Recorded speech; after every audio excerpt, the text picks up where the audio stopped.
So we went through kind of essentially what we expect for understanding the luminosity, how that changes as a function of time, what we try to fit it then.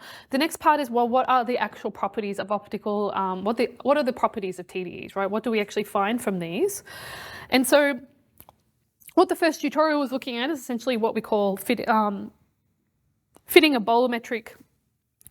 the bolometric luminosity, so that's the amount of energy that is released across the different wavelengths. And what we find when we do this, and this is a very common thing that you do in all transients, is essentially we find that the optical and UV emission of TDEs, which I should say post-peak, right, because it's important that we're considering only post-peak, as a function of wavelength, can actually be well fit by a black body, right? So this nicely ties into your question. It seems that black bodies are a common thing that we tend to do, we use to fit. They seem to describe a lot of the emission we find quite well, and we're able to find that actually this gives us a nice representation. So here are some examples of events that have been fit by a black body in the literature, where we find that, look, if you look at the data points that we have here, and then you've got the plots, it looks like a nice black body, right? And so why do we fit a black body? Well, the black body is really nice because it actually allows us to work out where the emission is relative to the black hole, right? So in particular, it allows us to work out the luminosity of this emission, so what the emitting rate is in terms of luminosity. It allows us to work out what radius the optical and UV emission is emitting at, and it also allows us to work out how hot or cold it happens to be, right? And so what we find is that most TDEs that we detect have a peak bolometric luminosity of around 10 to the 44 ergs per second. We find that this luminosity of this radius of this emission is actually occurring at a radius of about 10 to the 14, 10 to the 15 centimeters from the black hole. And the temperatures are around 10 to the 4.4 Kelvin, right? So if we see an event at the center of a galaxy that is not a known active black AGN that has a temperature of approximately this from when you fit the black bodies and a luminosity of this, we suggest that it's probably a TDE, right? And so what we find is that when we take observations of this, one thing we try to do is multi-wavelength studies of events. So what that means is that we're trying to look at it in as many wavelengths as possible to try to understand how the wavelength distribution is actually evolving. And what we can do is then see how this black body properties evolve with time. And so what we find is that the black body radius after peak maximum light actually decreases with time, right? And that would make sense, right? Because if you have material accreting onto the black hole, you produce your accretion disk from the star that's been disrupted, and then the black hole devours it, right? So you're decreasing your radius that you're getting. And as your luminosity decreases also because you're also reducing the amount of mass, right? Because the luminosity is related to the amount of mass. But what is kind of interesting and kind of strange is that actually the temperature of these events is actually nearly constant black body temperature. Of course, at late time, it gets harder to work this, but it's all pretty constant. Why is that the case? It could be that you're just reprocessing, there's enough material reprocessing data or reprocessing the high energy into a kind of a constant material, just wiping out information. But these are pretty standard. AGN tend to not, you can't describe AGN emission by a black body. It doesn't fit very well, but it looks quite different from what you actually have here. The other thing is that we can actually look if there is a relationship between how bright they are and how fast they decline, right? And what we find is that those TDE events that are the most luminous, or the brightest ones we actually find, they tend to decay much more slowly than the less luminous ones. So there are actually a distribution of events that we call fast and faint, right? So they kind of fall to the bottom part, but there are some variation with those because it's not entirely clear whether they're properly a pure tidal disruption event or some variation. But most of the things we find that they kind of, the luminosity and how they decay, if anybody studied type 1a supernova or seen type 1a supernova, we try to make like kind of a similar diagram, because this is commonly seen for type 1as, is that you find that it kind of follows nicely within uncertainties, of course, this trend here. So we can kind of populate the diagram here. But of course, as I said, the black hole has an intimate relationship to understanding the properties of these events. And we find essentially that TDEs associated with the more massive black holes actually have light curves that decay much slower than TDEs from lower masses. So what that seems to suggest is that actually, if you combine what was on the previous slide and this one, is that the more massive ones tend to be the more luminous ones that we're actually seeing, right? And so you can see it actually follows quite a nice trend here. So on the y-axis is just fallback timescale, so how quickly does the light cave decay is the best way to think of what that curve is actually telling us. And so this is what we can get from the optical and UV. We can understand the properties, somehow correlate the luminosity to the black hole mass, so we can kind of populate trends, especially for the issue as we move into the next generation of transient science with the Vera Rubin Observatory that will hopefully turn on very soon, maybe in the next year. We're going to get to a point where we don't have enough spectra or enough facilities to follow up things with spectra. So we need to work out from the photometry alone ways to be able to populate these things, and this allows us to be able to do this. So I've talked quite a lot about optical UV, but actually some of them actually also produce X-rays, but actually the vast majority of tidal disruption events produce no X-rays, right, or little to no X-rays. They're X-ray faint or veiled X-ray TDEs, but majority you will not see them in X-rays, right? But when we look at the ones that do show X-rays, right, we expect them to follow the T-5 right? This is what I've been telling you all the time.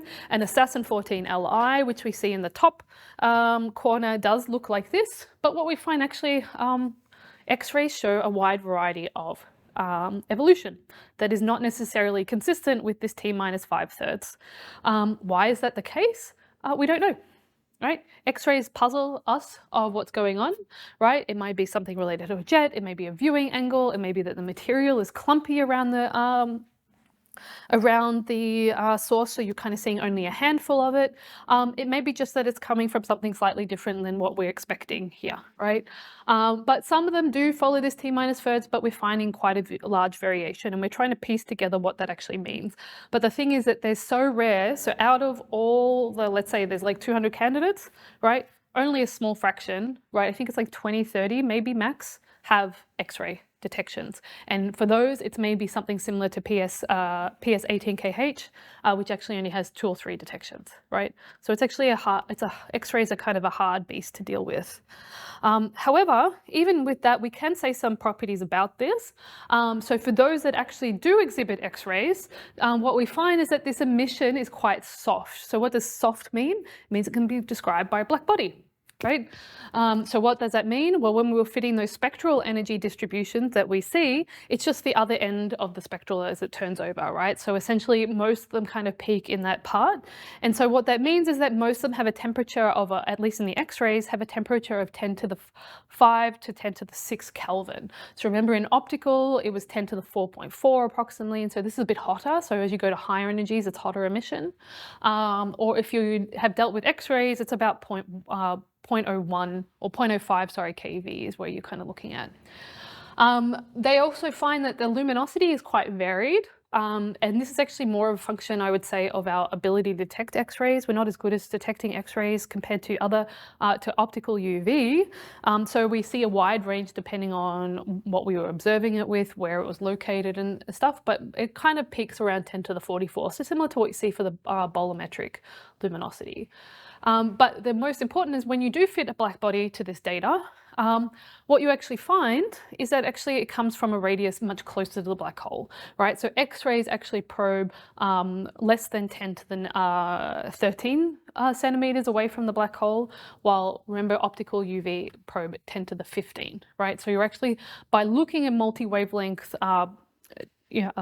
properties of these events, you can start probing different parts of the accretion disk and close to a black hole, right? So it gives you kind of that full distribution. And so this is just some example. You can see on one of the plots has got essentially the hardness ratio, so how hard or soft it is, and you can find that it's actually pretty soft. If it's on the bottom less than 0, it's soft. And then you can see some other ones that we have plotted here. But the other thing, what we kind of find, because they're so rare, we always want to follow up X-ray TDEs that show any X-rays, right? Because they are the X-ray emission is so rare. And so what we find from previous studies is that we actually find that the X-ray emission prior to peak is actually more like a power law rather than a black body, right? So we've only caught this for one event. This was Assassin 19BT, and that's could suggest that actually you're having some jet or some strong shock interaction that means that you're actually moving away from a soft component. So it's very hard emission. It could also be that the material hadn't fully gone around the black hole yet to hide or reprocess that material yet. But post-peak, we see that most events tend to be much softer, where something is more consistent with a black body or more consistent with a photon, which a power law with a very high photon index, which all that means is that it's mimicking something that's quite soft. Right. So as it goes post-peak, you see that it's a black body that's consistent with kind of material being reprocessed. Okay. So this is what we kind of actually see. So I've talked a lot about the photometry, right? How that kind of connects, right? You're probably now wondering, well, what about the spectroscopic properties? Because when you're taking observations, we look at photometry, that's the easy way, but we also like to take telescopes and point them at these and to be able to essentially work out the spectrum of these events. So what is a spectrum? Is essentially just taking the light and splitting it, the luminosity, splitting it over wavelength, right? Then see if we see any interesting lines, right? And so from theory, it's expected that the supermassive black hole is surrounded by a large envelope of material arising from that stellar debris.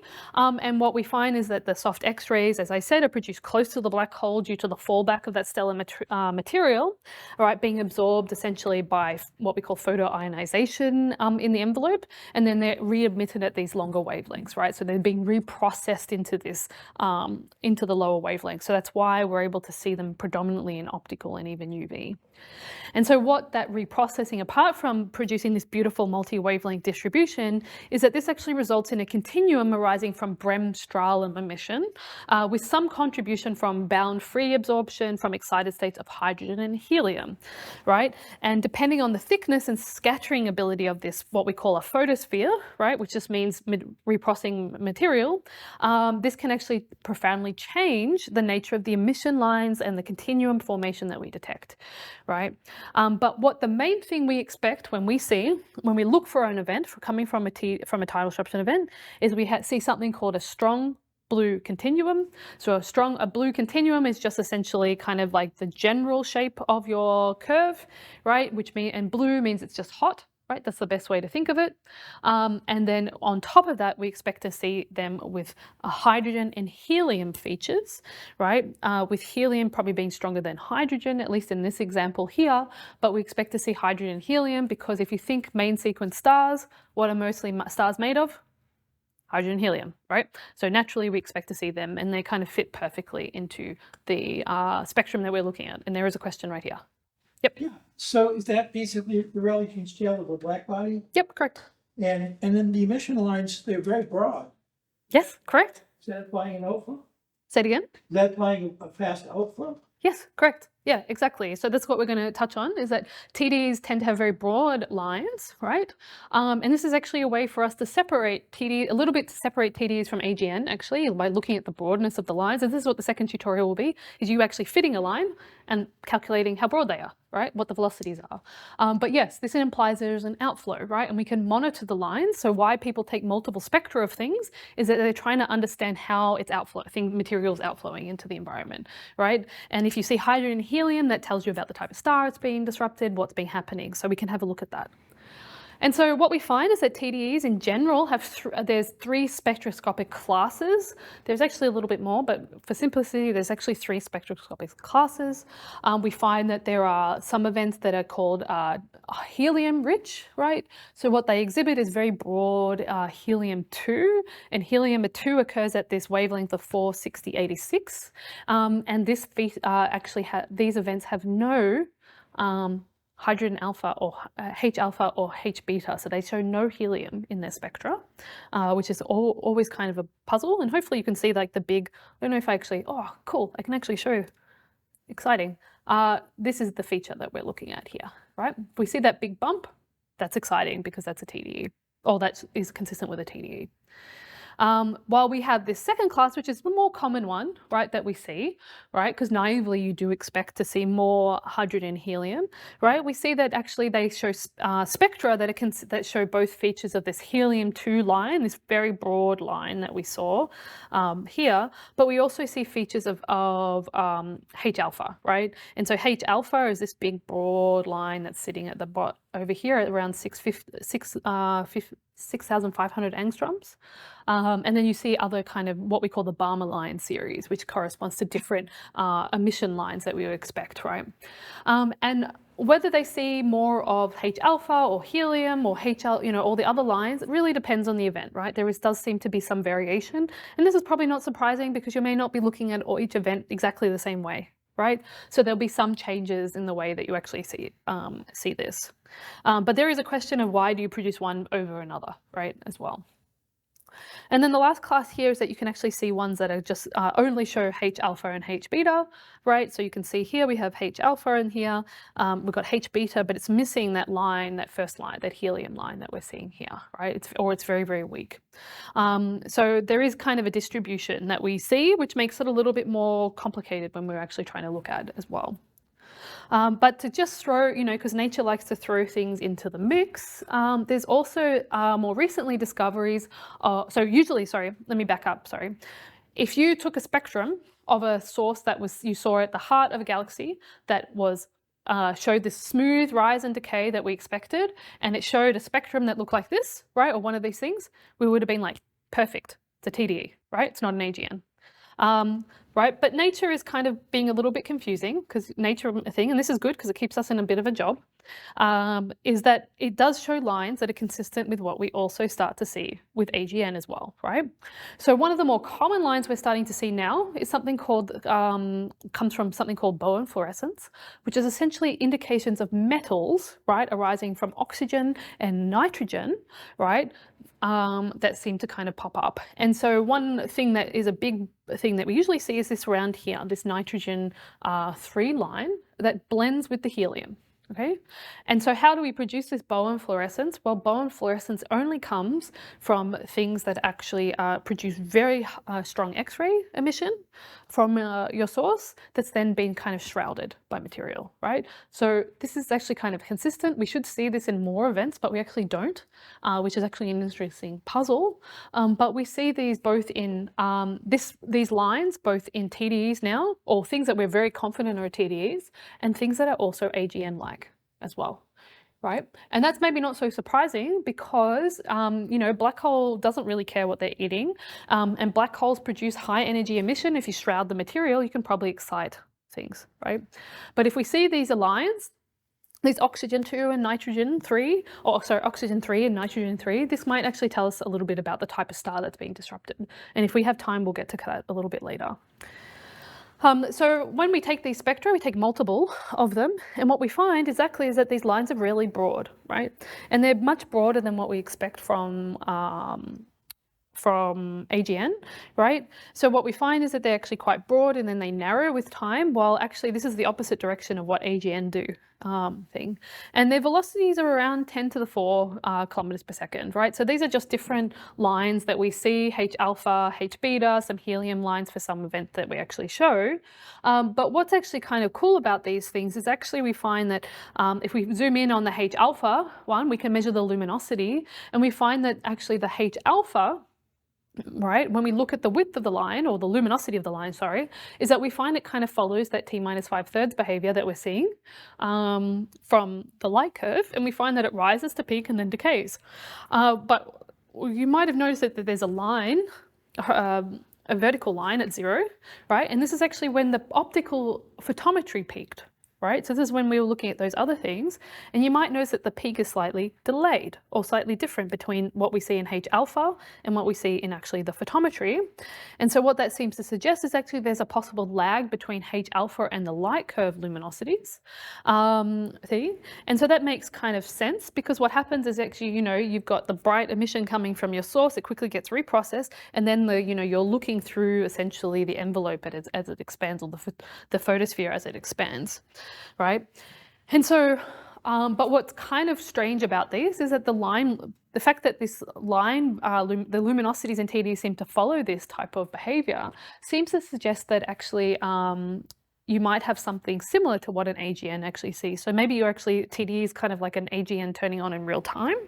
And what you actually get is kind of a lag, because essentially you're forming these lines in a dense material or dense environment of material that then actually takes a little while to be able to properly form, that then produces this slight decay. But essentially you're actually looking at events that that can look like an AGN, which makes things a little bit more complicated. And so these are kind of this quick coverage of the spectroscopic properties, but there is a lot of variation. We see other lines now. We see things that actually show iron, and that's very typical that what we see in AGN. And so it's becoming a little bit more, as we get more and more events that we're pretty confident are TDEs, we're actually getting more and more variation in what our expectations are of these sources. Okay, so now that we've gone through the photometric properties, and now this quickly an overview of the spectroscopic properties that we should see in these events, the question you may have is, what are the host properties of these events?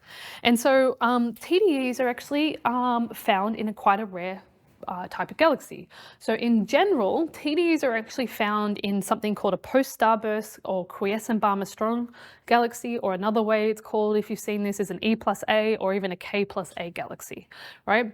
So what does that mean? Well, if we look at this plot here, right, which essentially shows different lines, so H alpha and something called H delta, right, which actually gives us an indication of about how much star formation there is, or recent star formation there is. What we find is that the black part of this diagram, right, that's just all stock standard black galaxies. If you just go look at, that's what most galaxies look like. But most TDEs, right, which are shown by the blue ones, right, actually fall into these little boxes at the bottom here, right? And they actually correspond to these very rare galaxies, and they're actually enhanced in those galaxies, right? And that's strange, because you would not expect TDEs to be in these enhanced galaxies, but what seems to be the case is that these galaxies tend to be recent merger galaxies. So there were maybe two galaxies that kind of came together, and now you're essentially mixing up everything close to the black hole, right? Which means that you probably have an increased probability of being able to throw a star close to your black hole, right? So you have to somehow push them in, you have to get the stars close enough to your black hole to actually then accrete them or get disrupted. And in standard galaxies, that's not the case, or it takes a long time to do it. So you may see one or two cases. That's why you see some that are distributed away from our thing. But most events, you need to be able to disrupt essentially the stellar population around your black hole to be able to do this. And so that's why they kind of fall into that thing. Yep. If they're mergers, does that mean that the black holes are going to be in binaries? So yes, absolutely, you could have binaries. I don't think we have evidence of a TD occurring in a binary, like that's a supermassive black hole binary. But people are looking at because I think you would expect maybe like a repeating event or something. There is one event that is a repeating TD light candidate, and actually Jen is working on this. It's called Assassin 14KO, but that is not a binary, right, by itself. But there is one near it. So what happens is that you may actually get two TDs in the galaxy, but they're slightly offset. So you can get off nuclear TDEs, but then we don't really know, because we assume everything's at the same. We're hunting this, we don't know. So, but there should be another black hole there, right? But it's a big puzzle. Yep. I'm sorry, I don't really understand the black dots in this diagram. So they're all other type of galaxies, right? So this distribution tells you about, if you look at all galaxies, you can measure a spectrum, right? A distribution essentially of the flux as a function of wavelength, and they're all galaxies. All these galaxies show H alpha. H alpha and H delta, and they tell us a different amounts about whether they showed what their star formation rate. So if it's very strong, it will have a lot of H alpha. If it has a recent burst, so just in the last giga, it will show some H delta, right? So the black dots are coming from the galactic edition, and the blue things are basically type of disruption. Correct.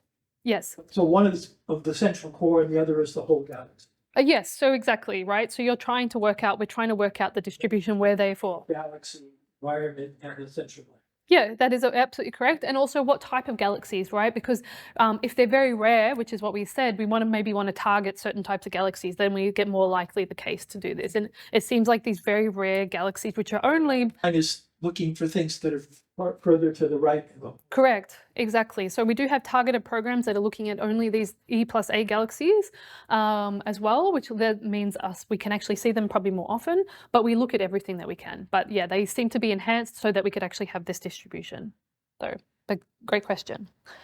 Okay, so we can actually look at the distribution of galaxies. We can look at their masses, right? And so this is actually kind of, the bottom one is the TDEs, right? And we see that that TDEs tend to occur in lower mass galaxy hosts compared to what you see from standard AGN and what we call changing look AGN. So they're also extreme types of changes in black holes, but they occur in known types of galaxies, AGN galaxies. And then there's also one called Muon galaxies, which are actually just AGN that are infrared, right, ones, so they tend to be more massive. But you can see compared to the distribution of galaxies you see, the galaxy masses fall right into this bottom part of 10 to the 9, about 10 to the 10.5, and they're lower than the standard distribution of AGN, but there is an overlap, right, which is important when we're trying to look at contaminants.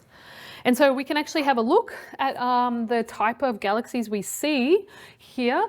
And so actually here is essentially a plot of bulge mass, which is just the best way, is like on the x-axis is kind of just a distribution of how big your galaxy is, because if you have a larger bulge, you're probably a bigger galaxy or not.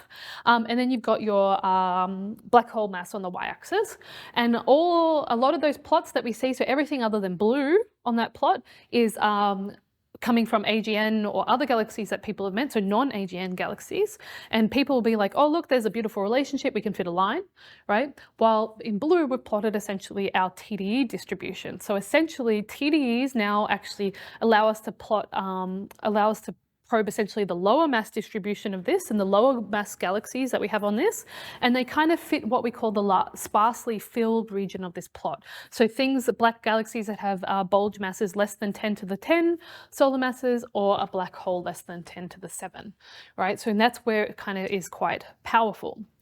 And so you're probably looking at this plot and say, okay, well, you're looking at things that are about 10 to the 7, 10 to the 6, right? What about intermediate mass black holes? Because we all love those, right? Because they're things we're trying to find, right? Can we start probing black holes less than 10 to the 6 solar masses? Yep. Are there any reasons to suspect that there are some observational biases? Oh, there's 100% observational biases. Yes, absolutely, because lower mass black holes tend to be dwarf galaxies, and they're black holes. There's not many dwarf galaxies that have active black AGN, and this may be just something about the formation of them. They're also fainter, so they're harder to see as well. But also, if you're bigger, you're easier to look at, right? And it's just naturally, people tend to focus on those things. So there's 100% observational bias. It's take it with a caveat, right? In that way, okay? The other thing is that you have to be able to measure the black hole mass of thing, and that's hard. There's only a handful of events that can do this, because you have to be able to properly resolve like the material that's moving around to understand the distribution, or like the effect the black hole has on this. But people have done it for some, and then you kind of try to populate it the best you can. So 100% is biased, observational bias, but it's actually, I would say this is pretty good, right? If you get more massive, it's always easier, right? But yeah, can we actually start probing lower than this, right? Can we actually start getting to these intermediate mass black holes? Because intermediate mass black holes are always exciting. And we can actually do this, right? We can actually start looking for things that are fast rising, because remember, the rise to peak is related to black hole mass. So the faster the rise you are, the quicker or the smaller the black hole might be. And actually, we found this event, 2020 NEH, which actually looked very similar to all other known TDEs that we knew at that point, right? But it rose incredibly quickly, right? It showed the same spectral lines. It had the same black body temperatures we were going through. It had the same post-peak evolution that you would expect to see, right? But the only difference is that its rise was really fast, right? In compared to all other events, which take about 40 days to rise to peak, right? It actually took 13 days, right, to get there, right? Which was 3 times faster than any of the other known TDE events. And we're actually becoming better and better actually finding these events, right? And so let's go back to this thing, right? Remember I said that the time to peak is actually intimately connected to essentially black hole mass, right? And so we can actually try to work out using this relationship, well, what is the black hole mass right here? Because the time to peak is very sensitive to that, right? Because remember, larger black holes will take longer time to rise to peak. So if you've got a rise time of about 13 days, it's probably a small baby black hole. And so, right, so here is essentially the relationship here, right, where we've got that peak is proportional to black hole mass to the -1/2. We can actually fit this, and this is what we've done. This is something called MOSFIT, which is a common tool that is actually used to try to monitor, fit the observational properties of these events. And when we do that, we find that the black hole mass is around 10 to the 5. Right, and this is actually was confirmed separately by other independent observations as well. Right, we took a spectrum of the host galaxy after this TDE had disappeared. We had used the bold relationship. We tried to work out many other aspects, but what that seems to suggest is that actually we can start probing the black hole masses in intermediate mass black holes, right, in these little baby dwarf galaxies, which opens up a whole new world for understanding what AGN are like in baby galaxies compared to bigger galaxies, right? Include also the uncertainties on the stellar mass and radius. Yes, correct.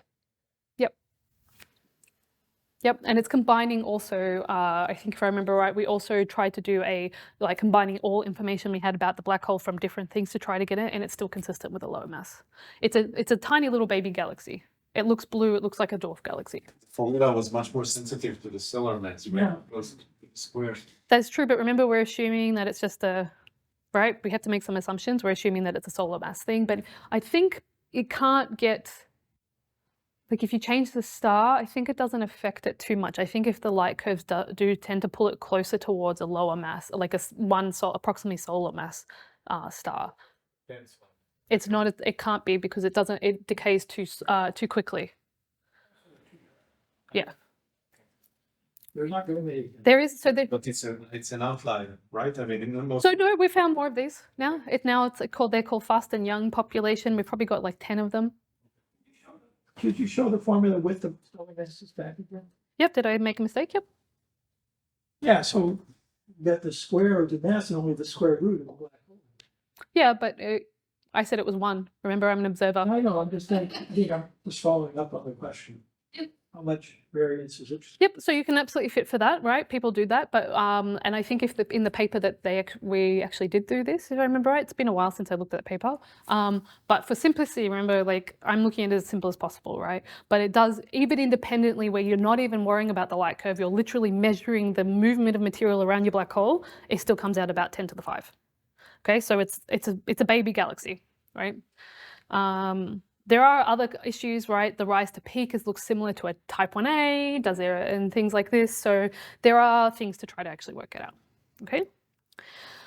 Okay, so, previously I mentioned, that TDEs result from a star being disrupted, that's wandered way too close and been ripped apart. And like I said, every time I've talked to you so far, I've just assumed that it's a main sequence star of one solar mass is being disrupted for simplicity, right? But is there actually, from the observational side, can we actually work out or constrain the type of stars that are actually disrupted by these events?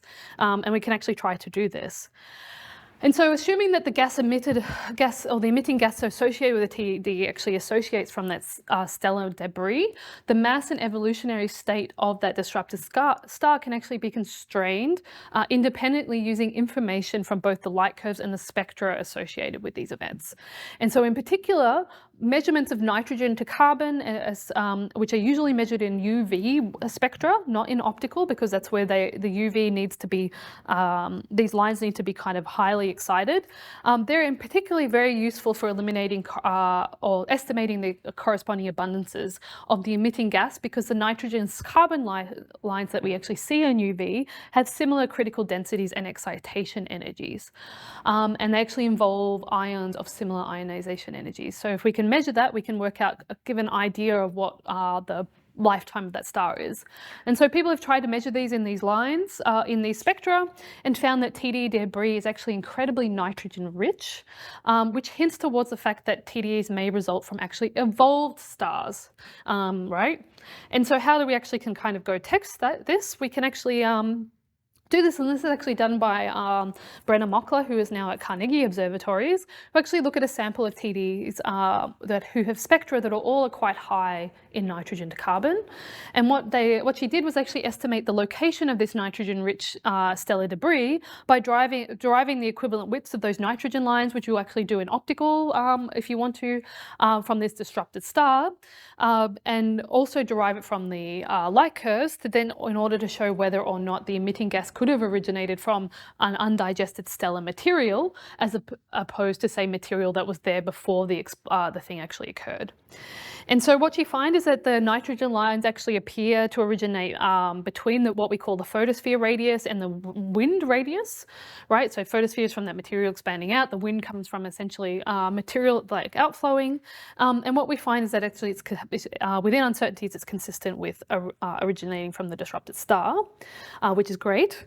And what we can do is that since we know now that the nitrogen material is actually associated with this stellar debris, Brenner was actually able to use these constraints on the nitrogen to carbon ratio to kind of place constraint on the composition of the stellar debris associated with different TDEs to try to help determine the masses.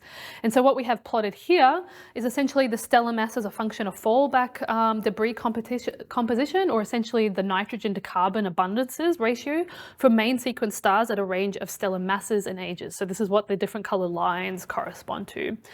And so what we have here is essentially that gray shaded region corresponds to the nitrogen to carbon ratio derived for different TDEs using the UV spectra. And from what this analysis actually seems to suggest is that if they should populate that part of this diagram, right, what Brenner actually found from this is that the minimum stellar mass that can produce such enhanced nitrogen to carbon that we actually see in a lot of tidal disruption events have to come from a minimum mass of around 1.3 solar masses.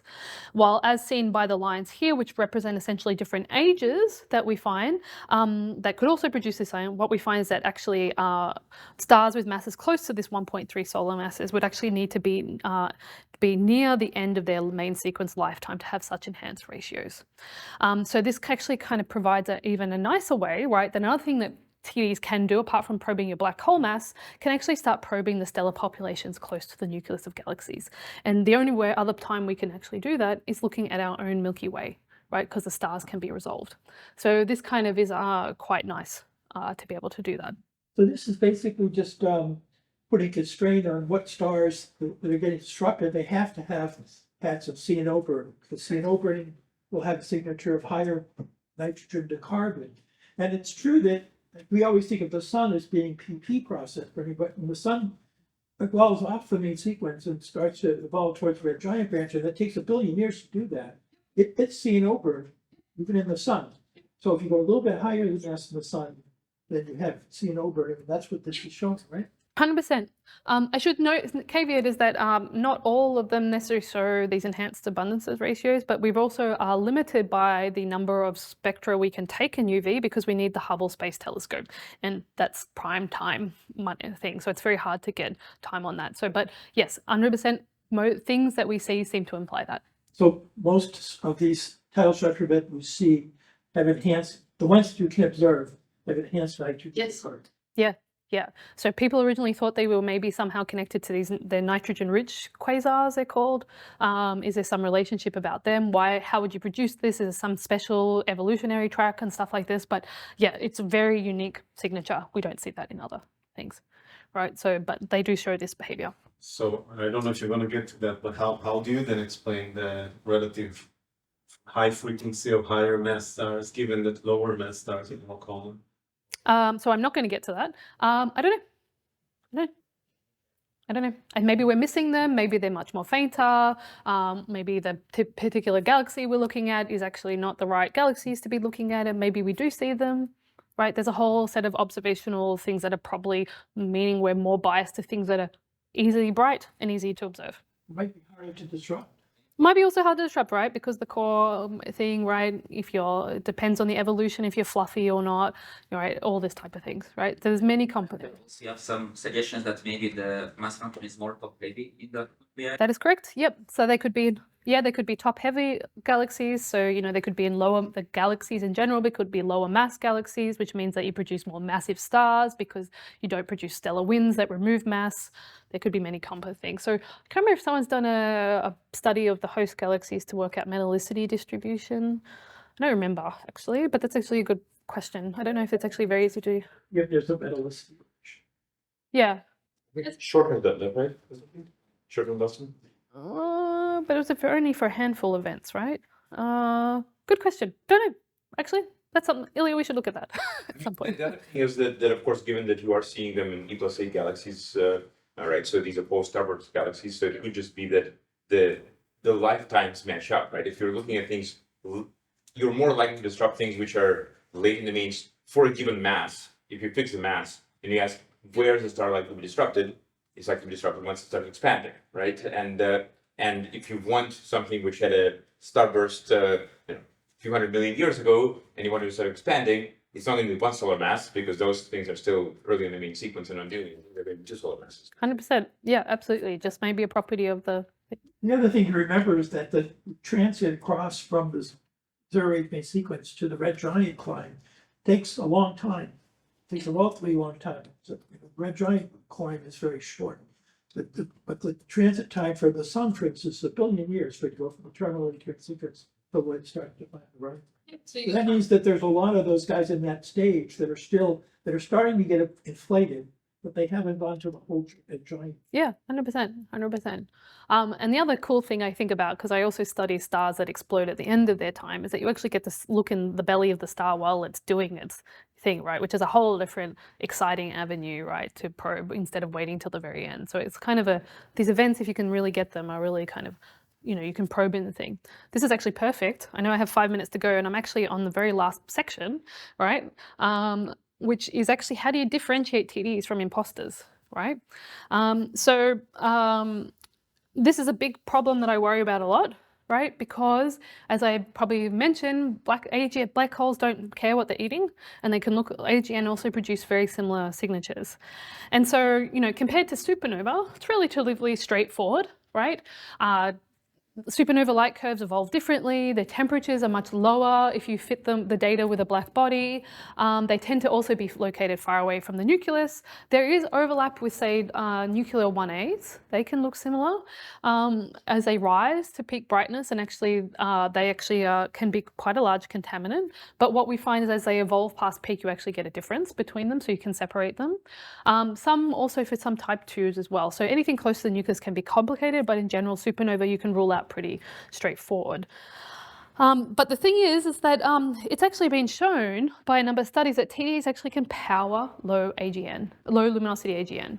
And so as a consequence, it's actually thought that TDEs can contribute significantly to what we call the luminosity function of AGN multiple wavelengths. So essentially this tells us about, what the distribution of AGN are as a function of luminosity. And so as a consequence, a major challenge of TDE studies is to efficiently and even cleanly select TDE candidates from that of AGN origin or other transients without requiring significant resources and observational time to follow up each potential candidate. And so, one thing I spend a lot of time is trying to see if we can think of observational methods or characteristics that, one, help us improve the credibility of unknown transients actually being classified as a TDE, apart from also trying to understand the physics of this. But also it's really important for triggering multi-wavelength follow-up observations, right? Because that time is, especially if you're asking time for on a telescope, or especially in space, that's expensive, right? And so as we move into the next generation of the Vera Rubin Observatory, which will detect hundreds of thousands of transients and hundreds of these events, we need to be able to make sure we're looking at a nice sample of them. But there are ways we can separate them, right? There are a way we can separate AGN from TDEs as best we can. While spectra, of course, are probably the first thing that we want. That's expensive, right? Observationally expensive. So we actually need ways to rely solely on, say, the photometry to say, like, oh, that looks interesting. Now let's put all our resources into it. So one way is we can actually look at the color or how soft the emission is, or in optical, how black body like that emission is. And what we have here is essentially a plot of how soft that emission, which is on the y-axis. So if you're soft, you're in the bottom part, so minus on this plot. plot, and if you're hard, you're at the top, right? You're in positive on this plot. And we can find that compared to AGN, what we find is that TDEs are actually soft, tend to be overall generally softer than AGN distribution. So AGN distribution is shown in the background here in these kind of shaded colors, while TDEs are softer and they tend to not change their color as a function of luminosity or time, essentially. While AGN show significant variations in their hardness or softness, they evolve over their brightness of luminosity, but TDEs tend to be quite constant in this thing. So they're quite different on this part. If you also are lucky enough to get spectra, right, you can actually look at the lines, the optical lines that we're looking at. What we find is that TDE's optical lines tend to narrow with time, while in AGN, what we actually see is that in the decrease in the luminosity that we measure in photometry is actually consistent with an increase in the line width. And so this is actually the opposite of what you see in TDEs, right? So we can actually separate the two in that part as well, but that requires lots of spectra, right? And that's quite an expensive resource. The other thing, and probably even another a more promising approach, especially as we move into a very photometry heavy field of transients with the Vera Rubin, and we may not have, say, color information or information that can help us separate, we can actually look at how variable or how much the light curves actually change as a function of time. And so what we actually have here is essentially a distribution of different galaxies, or like different AGN, ones that are TDEs, ones that are kind of candidates, and we looked at how much variability these events actually show as a function of time, right? Or, in their behavior. And what we find essentially is that TDEs tend to be less variable than those of AGN of similar or even larger masses, right, of galaxies, right? So in that sense, they tend to not vary as much as what we see for AGN. Right, which AGN tend to show this long variations over damp random walk, what we call. And what we find is that actually TDEs show larger variations over much smaller timescales than AGN. And so we can actually separate these events pretty quickly based on just looking at how quickly it changes and over what timescale it changes. And this is compared to things that are very highly variable or not. But these are ways that we're trying to do this. And so I know Eugenia has been looking at me, telling I should finish. But essentially, I hope. Very question. So in this plot, you seem to be showing the TDEs show larger variations. The previous one was smaller variations. So TDEs show larger variations over shorter timescales. Right, but if you look at the previous plot, just one like that. But isn't here green? You're saying is less variable TDEs. Yes, that is correct. So maybe I don't understand. What does more and less variable mean in this plot? So larger variations means essentially. So variability is, so this plot here is showing the overall light curve, like how much it varies over its full light curve evolution, right? Is it kind of luminosity at the function of time? Correct, right? And looking at, is it like, are you changing like, is it only a small increase and then it decays, or is it huge variations all over a large time scale, right? Well, this plot is trying to say that TDEs will increase dramatically over a very short time and then disappear, while AGN will show a huge variation, lots of variation over longer time scales, right? That's probably not super clear. I should have shown you some plots, but it's trying to say that TDEs will be very kind of concentrated in their brightness and then decay, while AGN tend to show more variation. Like they will increase in brightness over luminosity, but be over longer timescales. Hopefully that's clear, right? Sorry for not making that clearer. But essentially, we got through all the slides. I didn't think we would actually be able to do that. Sorry if it was rushed. But hopefully I've shown you that TDEs are kind of can be used for many different things. We covered a whole wide of properties. They have a diverse range of properties, but there are some common things that we can try to piece together, and that, they really do allow us to be able to, probe black holes, probe stellar populations, and really be able to understand accretion under extreme conditions. So thank you for letting me talk about it.